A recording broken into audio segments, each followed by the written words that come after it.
Hipacondríaca apresenta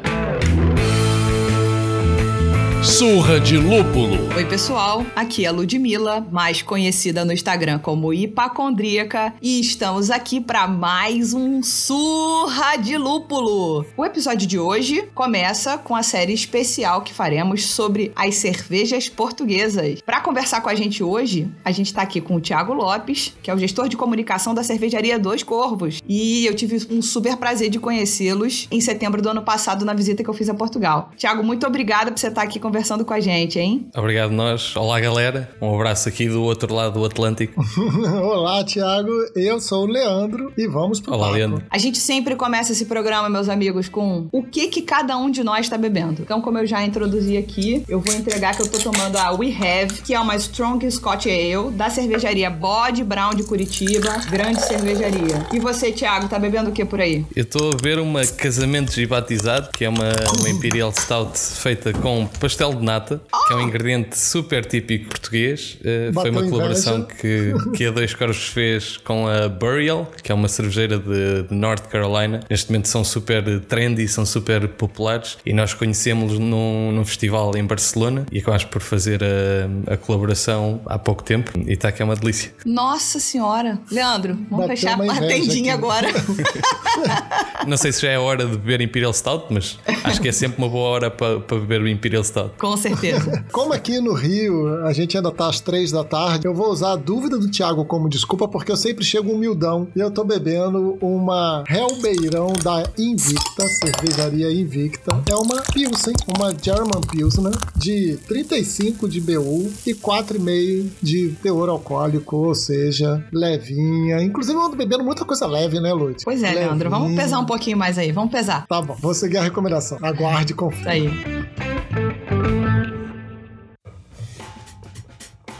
Então, Thiago, conta pra gente um pouquinho, assim, dá um históricozinho da tua vida, assim, conta um briefing da tua vida. Eu comecei a gostar do mundo da multimédia e foi que eu estudei ainda numa pequena cidade perto do Porto, onde nasci e cresci. Depois entretanto, vivi em Londres, em Barcelona e em Estocolmo, e foi precisamente em Londres, há cerca de uns 6 anos, talvez 7 anos, em que eu provei a minha primeira cerveja artesanal. Dei por mim a provar craft beer, que não sabia muito bem o que era, num bar da Brewdog em Londres. Que terrível. E fiquei absolutamente incrédulo com o sabor que existia para além daquilo que eu conhecia e que existia em Portugal, que era um duopólio de cervejas lager pouco interessantes, e de repente fiquei super surpreso com o que encontrei. Depois, entretanto, passado pouco mais de 1 ano ou 2 anos, estava em Barcelona a andar de longboard por Barcelona à procura de um trabalho, enquanto trabalhava num hostel, e estava precisamente a abrir nessa altura um Brewdog em Barcelona. Tive a sorte de conseguir entrar logo que inauguraram, e depois trabalhei lá durante cerca de 1 ano. Passei a viver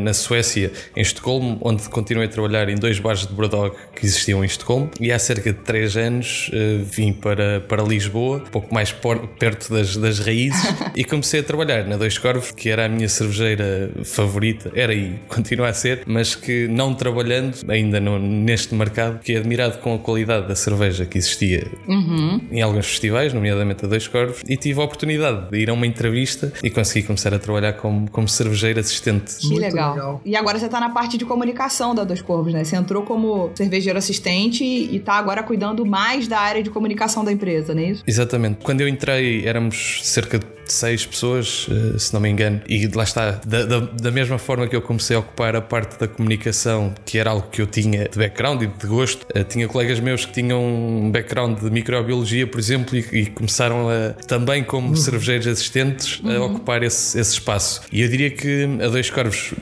hoje em dia é muito isso. Cada um de nós tem um gosto especial para além da tarefa que temos normalmente, e isso permite-nos ser multidisciplinares e conseguir fazia coisas que de outra forma não conseguíamos. Comecei a trabalhar somente na comunicação, quando depois começámos a crescer a equipa da produção, e percebi que tinha mais sentido. Eu, enquanto cervejeiro, talvez não tivesse muito para evoluir, ou a minha capacidade de evolução seria diminuta por não ter conhecimento de microbiologia, por exemplo, ou de química, enquanto que outros colegas podiam evoluir muito mais, e ocupei esse espaço da comunicação que tenho muito gosto de fazer. Muito legal.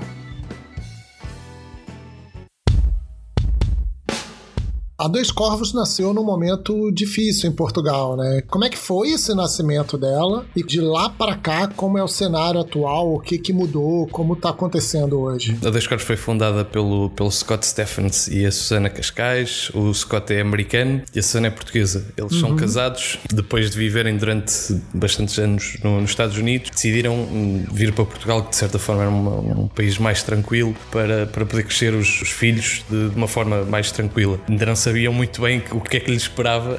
Vieram precisamente num momento de crise, e a ideia não era abrir uma cervejeira.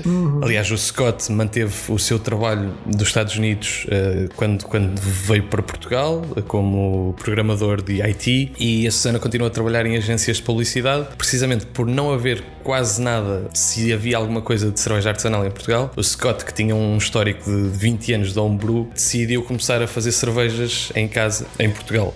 Rapidamente, o seu núcleo de família e amigos começaram a achar super interessante e a incentivá-los a criar, começar a comercializar, produzir mais. Desde 2013 a 2015 foram 2 anos de legislação, de licenças, de comprar equipamento, de testar receitas. Acho que houveram 70 ou 80 lotes de teste, panelinha de 20 litros. No final saíram 3 receitas vencedoras. Claramente já não são vencedoras, foram vencedoras naquela altura. Entretanto, já produzimos muito mais coisas e aquelas receitas já são um pouco interessantes. Mas foi curioso que nessa altura de crise foi também a altura em que precisamente o empreendedorismo em várias áreas permitir pequenos negócios começarem a crescer, e viu-se muito isso. E este foi um pequeno negócio nessa altura que deu frutos e que conquistou um mercado que não existia muito, e hoje em dia a Dois Corvos é uma das maiores cervejeiras artesanais em Portugal, e acaba por também ter um papel importante no levar a cerveja artesanal para a frente enquanto mercado. Com certeza, sim. Legal. A Dois Corvos foi a primeira cervejaria que visitei. Chegamos em Lisboa pela manhã e 7 da noite de Portugal eu já estava sentada lá no bar em Marvilha, né? Se não me engano.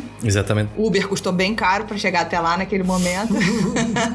Mas valeu a pena cada centavo. Tomamos régua de degustação, comemos uma pizza maravilhosa que rolou lá, enfim. Primeiro, uma curiosidade, esse programa é um programa de gente curiosa, Thiago. Então, assim, eu não sei nada, sou sommelier, mas enfim, eu não sei nada. Leandro também não sabe nada. E a gente é curioso, a gente quer saber. Certo. Da onde veio o nome Dois Corvos? Se é que você sabe por quê. E fala pra gente um pouquinho dessa cena craft. Já aí, a Dois Corvos foi fundada em 2013, nós estamos aí, sei lá, 7 anos depois da fundação dela. Ainda é um momento muito embrionário, né? Mas eu vi uma cena muito efervescente aí quando eu tive em setembro. Então, diz aí pra gente um pouquinho dessa curiosidade e o que você que tá no meio enxerga da cena craft portuguesa. Em primeiro lugar, o nome Dois Corvos, quando se olha para a bandeira da cidade de Lisboa, tem 2 corvos, fazem parte do símbolo da cidade, e simbolicamente protegiam a cidade, e houve uma travessia, não me recordo com precisão, mas um dos reis que morreu em combate,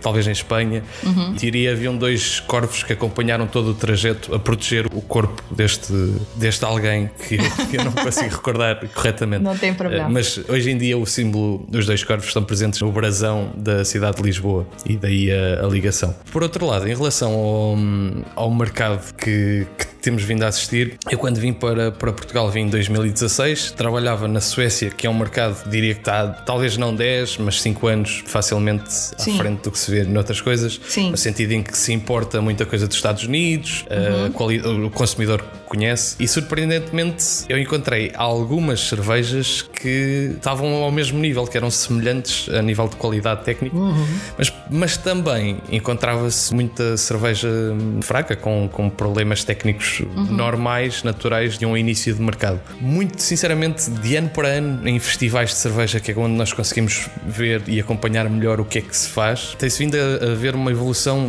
brutal a nível de qualidade, que se calhar em 2015, 2016 era relativamente baixa, e era muito provável, quando se ia num festival, se provássemos 5 cervejas, que algumas dessas certamente teriam problemas técnicos relativamente básicos, e hoje em dia estamos num panorama completamente diferente, em que algumas cervejeiras e algumas cervejas batem-se o que melhor se faz pela Europa e às vezes pelo mundo também. Isto foi tudo muito rápido de acontecer e que claramente apresenta alguns desafios, como nós não sabermos, o facto de nós querermos e de fazermos cervejas, uma sour com frutas, uma Red Flanders, por exemplo, e o público provar e gostar, deixa-nos numa situação complicada, que é como é que nós vamos surpreender um consumidor que começou há um ano atrás, o que é que há mais? Sim. E ainda que existam dezenas de estilos, como bem sabem, é complicado dar mais, ou seja, a evolução mesmo dos paladares e da procura do público foi muito rápida, o que nos leva a uma situação muito interessante. Podemos estar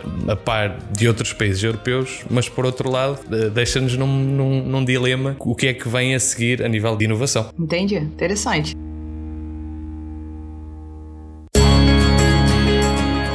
Eu ainda não fui a Portugal, né? A imagem que eu tenho da cultura de bebida alcoólica em Portugal é uma imagem de consumo de vinho. Como é que vocês bebem cerveja no mercado craft? O que tá pintando? O que tá parecendo melhor? Então há duas. O consumo de cerveja em Portugal foi até há muito pouco tempo. Não havia alternativas artesanais. Estávamos a falar de duas marcas que tinham 99% do mercado e ambas produziam uma European Lager pouco interessante, muito semelhante entre os dois estilos e que de facto não oferecia nada de inovador para o consumidor, e as poucas iterações que existiam de estilos com limão, uma Radler, por exemplo, tinham pouca expressão. Nunca foi permitido, nem pelo lado da produção, nem pelo lado do público, tentar algo novo. Por outro lado, o consumo de vinho é enraizado na cultura e existe desde sempre. Bebe-se muito vinho e o vinho é bom e é barato. Isso é cultural, como a Ludmila estava a dizer há pouco. A questão de é fácil encontrarmos vinho barato, o que dificulta de certa forma o aparecimento da cerveja artesanal. Mas eu acho que é, como seguramente imagino que tenha acontecido com vocês ou com quem possivelmente está a ouvir este podcast, que é quando provamos a primeira cerveja artesanal e é tipo, pá, o que é isto? E ficamos surpresos. Acontece, e é o trabalho que se tem que fazer diariamente, convencer paladares, dia a dia, guerrear, e quando alguém vai ao taproom e diz que não gosta de cerveja, que quer um vinho que nós também temos, tentar perceber porque é que a pessoa diz que não gosta de cerveja, e se de facto não gosta de cerveja ou nunca provou uma cerveja diferente, com 17 torneiras, como é o caso que temos no taproom, permite-nos desafiar alguém que diga que não gosta de cerveja.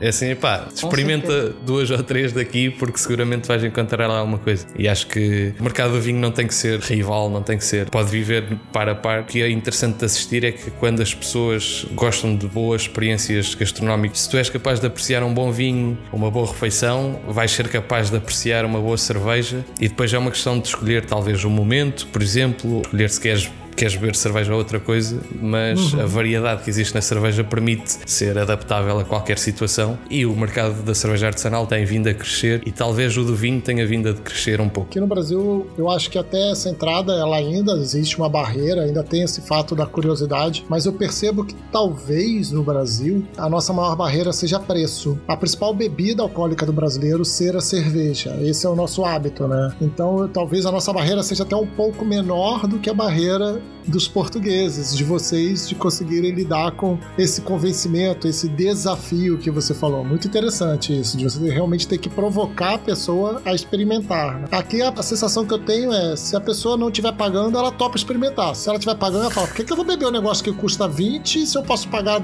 7? Sabe?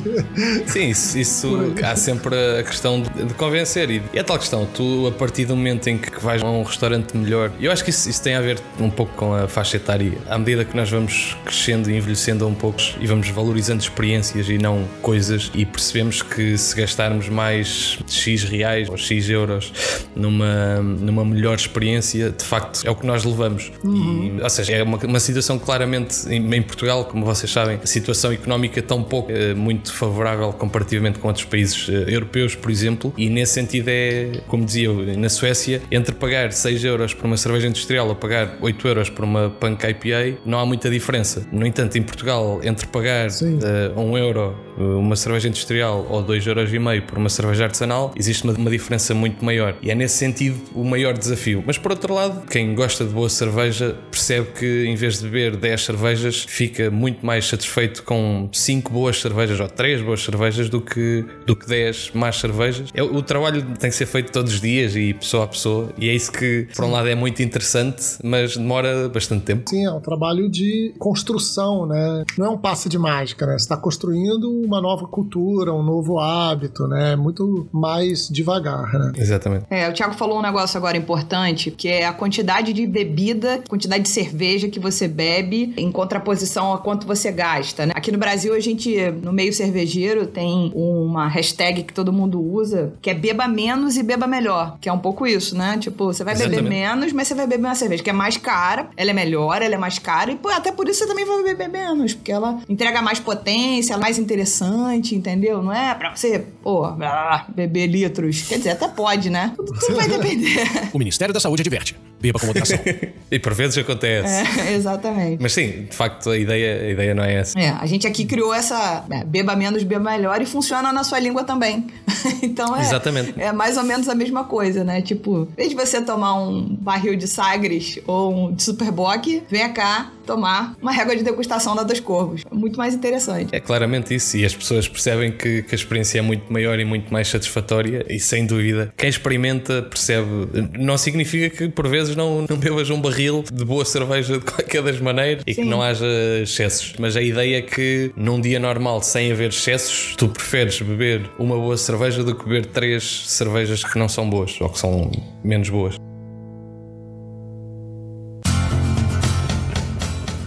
E aí, seguindo um pouco por esse caminho do crescimento que você veio falando da cena artesanal portuguesa, sei lá, a partir de 2012, 2013, até hoje, fazendo um paralelo com aquilo que acontece no nosso país, aqui no Brasil, notamos também a cena artesanal brasileira é um pouco anterior, né? A gente já tem relatos de cervejarias em 2008, 2009. Nós aqui, deve ter coisa de uns 10 anos, já temos cursos profissionalizantes para a área de cerveja, né? O sommelier, a figura do sommelier sempre existiu, porque as grandes sempre precisaram dessa figura. O mestre cervejeiro, o técnico cervejeiro sempre existiu, mas isso não era difundido a ponto de, sei lá, você uma pessoa que é profissional de outra área se interessar em fazer. Às vezes você já era um químico ou um engenheiro de alimentos, já tinha uma especialização naquela área, e aí por isso você tinha aptidão. Mas de 10 anos pra cá, no Brasil, a gente começou a ter o acontecimento de cursos profissionalizantes. Eu mesma fiz o curso sommelier tem 2 anos. Vocês aí em Portugal têm cursos profissionalizantes para a área que venha a ser uma demanda da cena artesanal portuguesa? Tipo, por que as pessoas estão bebendo mais cerveja artesanal? Não existe quase nada. É um tema que nós próprios cervejeiros e as pessoas da indústria debatemos bastante, que é a falta de educação formal que existe em Portugal relacionada com cerveja. É nula, é inexistente completamente. Nós tivemos um curso de sommelier de cerveja lecionado pela Domans há cerca de 1 ano ou 2 anos atrás, em que precisamente uma formadora brasileira esteve em Portugal e fez esse curso de sommelier, que na altura eu lembro-me que era bastante intenso e relativamente caro, em que saíram cerca de, suponho, 20 sommeliers em Portugal. E esse foi o único curso que existiu técnico especificamente de cerveja. Sem contarmos com isso, existem cursos obviamente mais gerais no domínio da microbiologia e da ciência alimentar e tudo mais, mas não existe formação técnica. Quando alguém tem uma formação técnica, ou seja, estudou fora, provavelmente será absorvido por uma das gigantes. A nível de salarial, conseguem pagar obviamente valores completamente diferentes. Olha a oportunidade aí, hein, Lud? Partiu Portugal, hein? Opa! Por outro lado, a questão a produção, e isso é que eu acho que é super interessante, talvez explique o porquê de em 2013 e 2015 haver tantos problemas técnicos, porque toda a gente passou de homebrewer para uma produção comercial, seja de que volume fosse, e claramente comete-se erros e tropeça-se. No entanto, por outro lado, tudo que, ou quase todos os cervejeiros hoje em dia de qualquer marca, sejam maiores ou menores, de cerveja artesanal em Portugal, não têm formação, ou são muito poucos os que têm formação técnica. E então é interessante que é isso, a aprendizagem é toda com o chamado trial and error e aprender à medida que vamos avançando. Por um lado é excelente porque não limita a nível de criatividade, mas por outro lado, obviamente que a estabilidade, a qualidade contínua, o controle de qualidade acaba por demorar muito mais tempo a atingir a maturidade do que se existisse uma formação técnica mais concreta. Entendi, interessante, não tem nenhum curso de sommelier aí.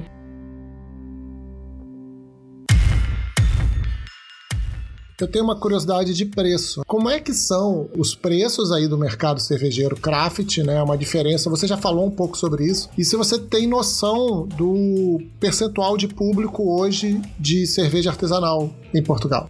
A nível de preço, claramente depende do tipo de estabelecimento onde estás, mas diria que se estiveres num sítio que não seja muito dispendioso, tu poderás encontrar nós chamamos de imperial ou de fino para uma shop, uma cerveja de pressão. Falamos de 20 centilitros normalmente, é a medida de imperial, e para esses 20 centilitros é comum conseguir-se pagar €1,20, algo desse género, por uma cerveja industrial. Por outro lado, uma cerveja artesanal do que possa existir mais barato, possivelmente mínimo que se consegue pagar serão €2, mas tu facilmente consegues passar para €2,5, €3,5 para um copo de 20 centilitros ou de 25 centilitros de cerveja artesanal. Obviamente depende do estilo e depende dos ingredientes que foram usados, mas existe uma variação de certa forma ainda relativamente grande. Por outro lado, e eu acho que é aí que chegamos ao ponto ideal, e eu acho que é aí que se pode crescer bastante no mercado da cerveja artesanal, e eu acho que é por aí que está a crescer, que é tu, se fores a uma discoteca, se fores a um bar, se fores a um restaurante com preços diferentes, tu já não vais pagar €1,20 por uma cerveja, vais pagar €2 ou €2,5, e entre tu pagares €2,5 por uma cerveja industrial ou pagares €2,80 por uma cerveja artesanal, acho que é claro a escolha que tu deves fazer. Estou vendo vantagens. Não, eu acho que é por aí. Há locais de consumo em que dificilmente se consegue. Nós estamos no país também em que existe o conceito de tasca, que é um sítio, digamos que pobremente decorado, um sítio muito humilde, muito tradicional, em que um copo de vinho custa 50 cêntimos. Então, a tasca, só pra gente, nosso ouvinte, não ficar totalmente perdido, seria o nosso boteco aqui. Exatamente. Nosso botequim. Lá, a cerveja, a Sagres ou a Superboc custariam, sei lá, 50 centavos de euro. É isso. Saudade de um botequim, hein, minha filha? Talvez já não se consiga, ou sejam muito poucos os espaços que consigam vender a esse preço, mas é isso. E a questão é que, claramente, num botequim, queremos ser demasiado ambiciosos e querer começar a vender cerveja artesanal num botequim, porque não é natural que isso aconteça. Mas, por outro lado, num local onde os preços são naturalmente já mais altos, porque estamos a falar de uma experiência mais rica, é muito mais fácil haver a transição de um produto de relativamente baixa qualidade ou industrializado para uma cerveja de boa qualidade, sem o consumidor sentir grande diferença a nível de preço. E aí eu queria emendar uma outra pergunta aqui, que é: vocês importam muito dos Estados Unidos os insumos, ou tem muita coisa que vem do restante da Europa, de outros países da Europa? Depende de que tipo de ingrediente é que é. Eu acho que nos dias de hoje a cerveja, como qualquer outra coisa, com a globalização, todos nós vemos o que é que está a acontecer nos Estados Unidos e queremos o que está a acontecer nos Estados Unidos, por exemplo, ou de repente está a acontecer alguma coisa no Japão. Ou seja, as modas de as neipas, usar se calhar há 5 anos atrás o Centennial, o Cascade, o Chinook, depois passou a ser o Amarilo e sei lá, tens uma adaptação dos lúpulos, dos ingredientes que usas. A nível de produção de ingredientes em Portugal é muito, muito limitado. Tudo o que existe, o pouco que existe é adquirido pelas cervejeiras industriais. No que toca a cereais, nós importamos do Reino Unido e da Alemanha, essencialmente. Por outro lado, a nível de lúpulos, é isso. Se estivermos a fazer uma Else ou uma Doppelbock, vamos usar lúpulos alemães. Por outro lado, se quisermos fazer uma IPA, vamos importar lúpulos americanos. Sim. Eu acho que os lúpulos não dá muito para fugir, até porque não existe muita produção de lúpulo. Sei que é possível crescer Cascade em Portugal, no norte de Portugal existe alguma coisa, mas existe muito pouco. E o que existe, mesmo existem algumas marcas que têm plantações, mas conseguem fazer uma cerveja, um lote em wet hops e está feito, em fresh hops.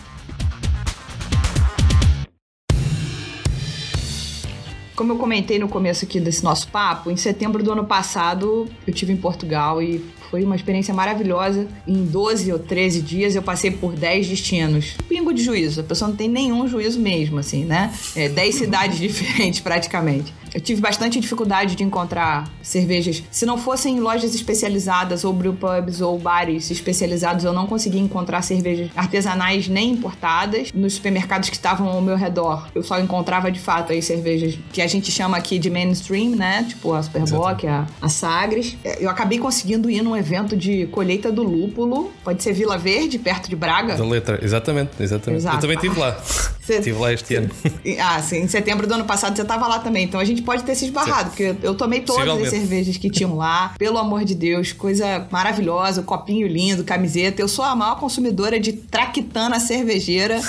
Olha, tenho a camiseta, eu quero levar, mas não cabe em você, não tem problema. Eu emagreço, eu engordo, eu sei lá o que, entendeu? Eu sou a consumidora da traquitana cervejeira. Certo. Enfim, existe um plano de expansão. Você falou aí da cerveja artesanal chegar, de repente, num restaurante que um pouco mais requintado e o cara tá preparado a pagar uma coisa um pouco mais cara. Ele já estão nas lojas de cervejas artesanais, nos próprios brewpubs, mas para a democratização acontecer de fato, ele precisa chegar em outros lugares. Não sei se nas tascas, que como você disse, seria o nosso boteco aqui, mas é preciso chegar em outros lugares e existe um plano de expansão sobre isso? Sim, existe um plano e nem sempre é um plano muito popular, mas que eu acho que é o plano que tem que ser feito para democratizar a cerveja, que é nas grandes superfícies, nos supermercados, precisamente onde tu as procuravas inicialmente e não encontravas. Sim. Acho que é onde tem que estar. Curiosamente, nestes últimos dias e agora neste panorama que estamos, eu dou por mim e vejo amigos meus que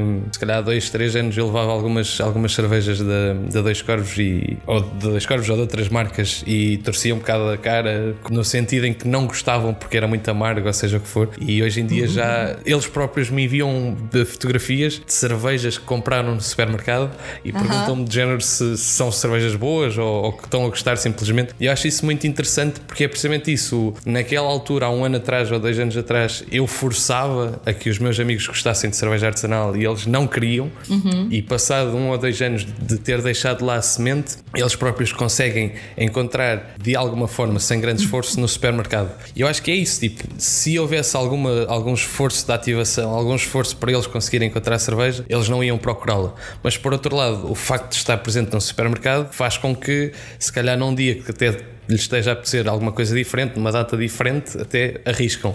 E depois passa a pertencer ao domínio normal de sensações e passam a beber cerveja artesanal frequentemente. Para responder diretamente à pergunta, o plano, eu acho que é chegar a mais grandes superfícies. Os supermercados são super importantes para chegar a mais pessoas, embora nem sempre a cerveja esteja nas melhores condições, porque nem sempre são respeitadas as mesmas formas de guardar o produto. Mas isso é algo que é difícil e acho que acaba por ser uma consequência secundária infeliz.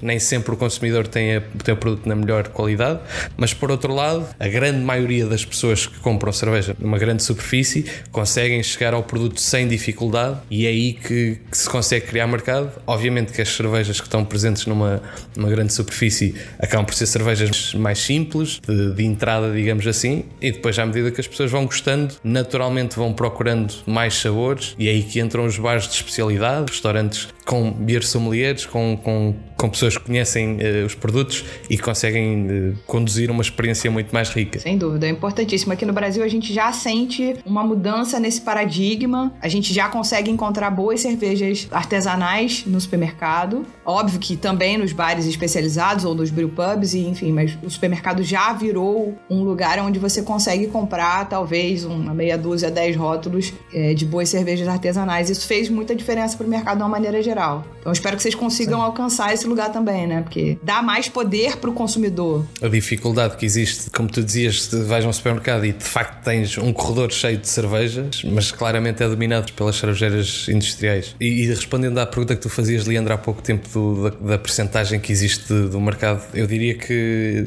representa 1%, ou seja, se calhar estamos a falar de 50 marcas ou 100 marcas de cerveja artesanal de várias dimensões e não chega sequer a 2%, ou seja, é uma questão mínima. E a questão da representação num supermercado acaba por ser equivalente. Exato. O que é algo a combater e é uma tendência que se tem vindo a ver a crescer a existência de cerveja artesanal em supermercados, mas estamos muito longe de ser algo facilmente disponível em todo lado. Tem um espaço e talvez até essa estratégia de chegar nas gôndolas do supermercado seja esse salto, porque o nosso cenário aqui é aproximadamente o dobro do que você trouxe, né? A gente está entre 2 e um pouco mais do que os 2% de ocupação. E isso num país que, como eu tinha falado lá atrás, né, culturalmente beber cerveja é prioridade. É raro ver vinho durante um almoço, mas não é tão incomum ver cerveja à mesa durante um almoço, né? E ainda assim a gente ainda tá nos 2% e tal. Talvez seja muito fruto dessa coisa da gente ter chegado às gôndolas, chegado aos supermercados, e isso promover esse interesse e essa coisa de hoje eu quero beber uma cerveja diferente, vai valer a pena, vou botar ali um pouco mais. Depois tem a ver com o volume, com o tamanho das cervejeiras.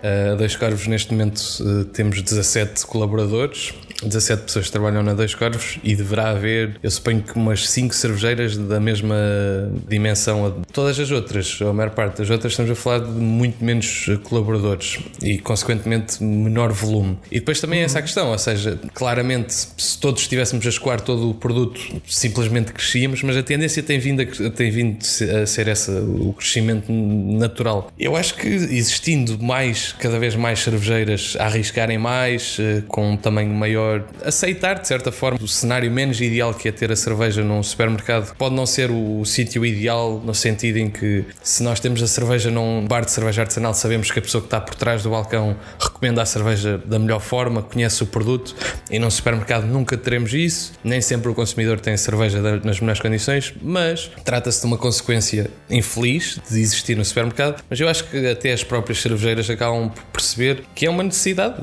e é a única forma, ou é uma das formas de crescer o mercado, e terá que passar por aí, sim. E só para a gente fechar esse papo do plano de expansão, a gente consegue encontrar aqui no Brasil Dois Corvos, ou vocês participam de algum evento, ou tem plano de participar de algum evento que aconteça aqui no Brasil? De momento nós não temos, não há forma de conseguir Dois Corvos, excepto se for em bagagens de avião. Só nas malas. Por vezes vemos cervejas do outro lado do Atlântico. Nós tivemos há pouco tempo, o ano passado, no festival nos Estados Unidos, no Nitro Fest da Left Hand Brewing, mas acabam por ser representações pontuais. Existe uma dificuldade logística de enviar cerveja principalmente para outro continente, no sentido da frescura, no sentido do preço, o próprio preço, que acaba por ser bastante mais caro, precisamente pelo transporte e tudo mais, e finalmente porque o consumidor acaba por nem sempre ter a cerveja nas melhores condições, precisamente por causa do tempo que demora até, e o facto das encomendas terem que ser muito grandes para justificar, e depois acaba por haver estoque menos fresco do que o ideal. Nós de momento não exportamos já exportamos para 14 países na Europa, alguns deles continuamos a exportar, o mercado francês é o nosso principal mercado de export, mas depois exportamos para Itália, para Espanha, Alemanha, Inglaterra, Escandinávia. Só que a questão é essa: nós, por um lado, e até há muito pouco tempo, não tínhamos excedente de stock, pudéssemos, ou seja, vendíamos tudo o que nós produzíamos. Nós mudámos já há relativamente pouco tempo, ano passado, há cerca de 6 meses, para um espaço novo em que temos a unidade de produção, já não está no mesmo sítio que o Taproom, que nos permitiu crescer e essencialmente duplicar a capacidade de produção e finalmente ter stock que nós podemos gerir e exportar e aumentar essencialmente vendas, mas ainda assim não é o suficiente que justifique termos que explorar um novo mercado. Há muito por explorar ainda na Europa e acaba por ser muito mais fácil, ou seja, infelizmente para a maior parte das pessoas que nos estão a ouvir no Brasil, não é possível provar uma Dois Coros. Sempre tem uma mala, amiga, exatamente, assim, sabe? Sempre tem. Eu trouxe algumas cervejas portuguesas na volta, mas pelo tempo que eu já voltei, já tive que beber todas, justamente como você disse, pela frescura delas. Se eu tivesse fechado, elas já estariam mais aborrecidas comigo, entendeu? Mas...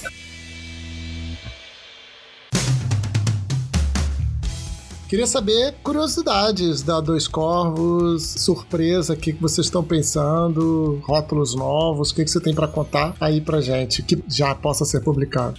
Sei lá, é daquelas perguntas difíceis de responder sem pensar muito nisso. Uma coisa que nós temos, e acho que saíram várias surpresas ou várias coisas bastante interessantes, nós temos um plano de barricas com cerca de 200 barricas cheias de cerveja, ou seja, estamos a falar de 40 mil litros de cerveja a envelhecer em barrica. Isto é algo que essencialmente não existe muito noutras. Existem algumas cervejeiras que fazem o mesmo, mas não com esta quantidade de barricas. Isso é algo que nós temos vindo a explorar bastante. Nós estamos quase a fazer 5 anos, fazemos 5 anos em julho e produzimos cerca de 120, 130 estilos diferentes, ou seja, o Untap pelo menos conta 120 ou 130 cervejas diferentes, algumas pontuais lançamentos no Taproom, outras que continuam desde o início, mas o fator experimental acaba por ser algo bastante importante na Dois Corvos. E a questão das barricas é o nosso bebé. Este momento em que nós estamos acaba por ser, não deixa de correr as coisas, não deixa de dar seguimento, mas por outro lado tivemos quase por ter algum tempo para poder voltar às barricas e dedicar algum tempo às barricas e com isto precisamente provar algumas barricas e perceber que algumas delas estão no ponto ideal a serem embaladas. Nós temos 2 cervejas envelhecidas em barrica com brete com lactobacilos. Uma delas é My Barrel Gently Weeps, creio que é uma Grape Ale. Por outro lado temos uma a sair também agora em breve, que é a Black Candy, que nós tivemos em barril o ano passado, mas agora vamos ter em garrafa, que é uma cerveja com groselha preta, que é um ingrediente típico em Portugal. O termo é Blackberry, ok. Só que neste caso é um twist do nome, no sentido que tem um perfil bastante doce e lembra gomas, repousados e aqueles doces mais típicos, e nesse sentido foi juntar o Blackberry e o Candy. Mas essas são algumas das cervejas que eu me recordo que nós vamos lançar entretanto. Mas é isso, com 200 barricas cheias há sempre coisas a sair e acaba por ser o que nos diferencia um bocadinho de qualquer outra cervejeira em Portugal, pelo menos. Muito legal. Assim, eu tô com a boca cheia d'água. Jesus. Vocês, quando cá voltarem, ficam convidados a conhecer a fábrica e claramente a sala de barricas onde consegue-se pelo menos ver. Tiago, você não pode fazer esse convite, Tiago, porque eu sou uma pessoa que aceito. Eu vou, certo. Entendeu? Eu vou entrar agora num site e vou comprar uma passagem pra... mas tá tudo fechado, foda-se. Vou comprar. Certo. Mas muito obrigada. São muito bem-vindos. O ano que vem tá mais quente agora. Né?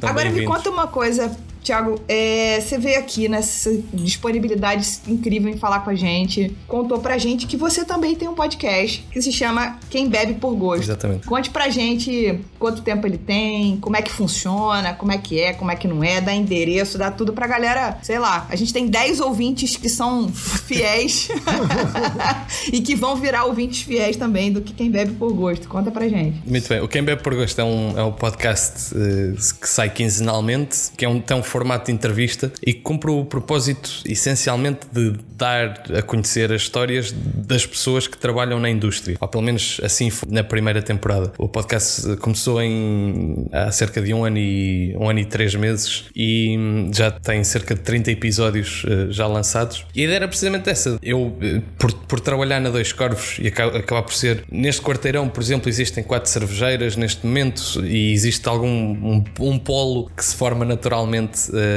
mas por outro lado o facto de sermos felizmente reconhecidos como uma marca inovadora e de nós próprios termos amizades, todos nós temos um gosto diferente, somos homebrewers, estamos muito envolvidos na comunidade, e isso permite-nos precisamente conhecer quase todas as pessoas da indústria, e era uma pena não se dar a conhecer as histórias interessantes que existem de tantos intérpretes da cerveja, e eu tive essa possibilidade, tinha o gosto e o conhecimento técnico da parte nem tanto do áudio, vai-se aprendendo, mas a parte da comunicação também, e senti-me no direito de o fazer, na possibilidade de o fazer, como de certa forma de poder ajudar um bocadinho de uma forma humilde. Lá está, 10 seguidores assíduos, mas possivelmente esses 10 seguidores acabam por ser os bebedores da manhã, e a comunidade vai crescendo. E é precisamente isso. No início é um gosto enorme, e vocês vão sentir isso quando estão num festival de cerveja e vem alguém que vocês nunca viram e vos diz: eu gosto muito do podcast e comecei a beber cerveja artesanal a semana passada e agora ouço o podcast e sei o que é bom e o que é que não é. Esse é o impacto de facto que tens nos podcasts. Para rematar,